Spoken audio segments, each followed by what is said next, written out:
Let's talk about the 5 biggest mistakes new podcasts do. Number 1, the podcast name.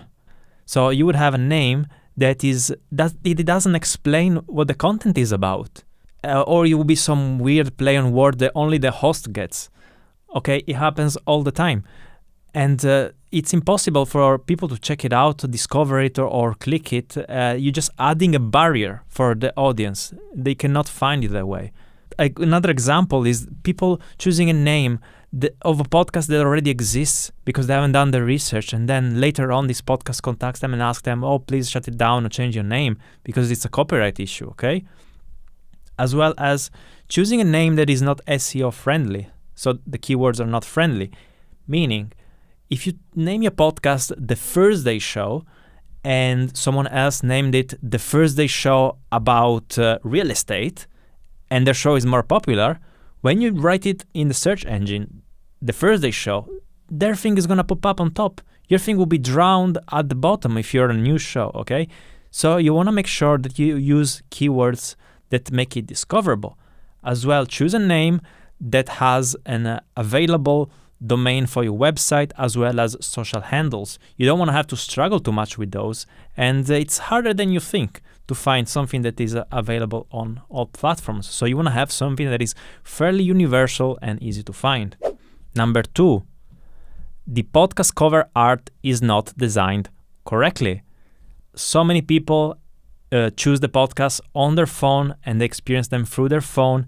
So if your podcast cover art has very, very small text, maybe when you designed on your computer, but on this phone is unreadable. So you want to have the title to be self-explanatory and in bold font, clear, not a lot of text. If you have text, it has to be readable, it has to be big. You don't want the design to be cluttered. And also, you don't want the design to look like cheap, like you just made it on Fiverr with $5. Because then the person is going to make an assumption about the quality of your show. It's like if you go to walk the street and want to go to have a dinner and the outside of a restaurant looks dodgy, full of dust, it doesn't look nice, you're going to make an assumption about the food there.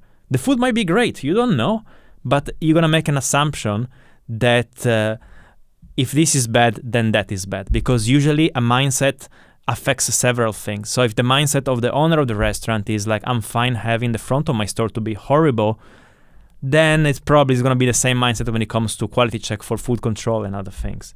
So don't start and don't chip out on a podcast cover art. This leads me to the next point, which is losing during the assumption phase.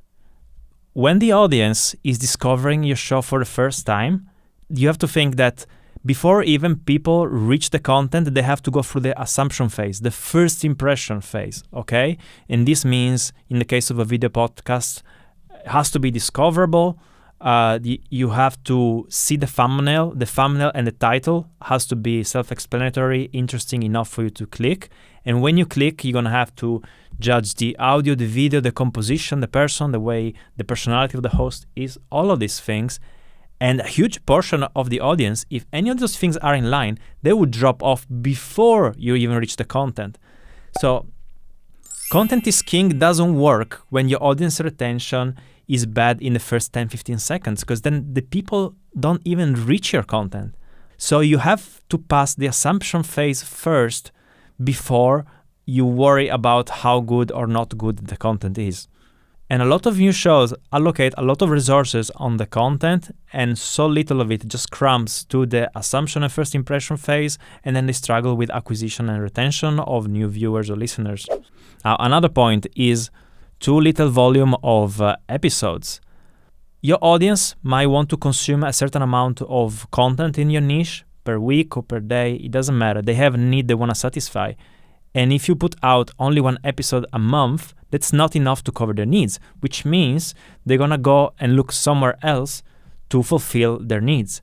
As they do that, they create a habit of looking at your competitors' content as opposed to yours. And as they look at that content, the platform, like for example YouTube, is going to recommend that content more, because the algorithm is going to show the person what they usually consume, what they usually want to see, and what they seem to enjoy.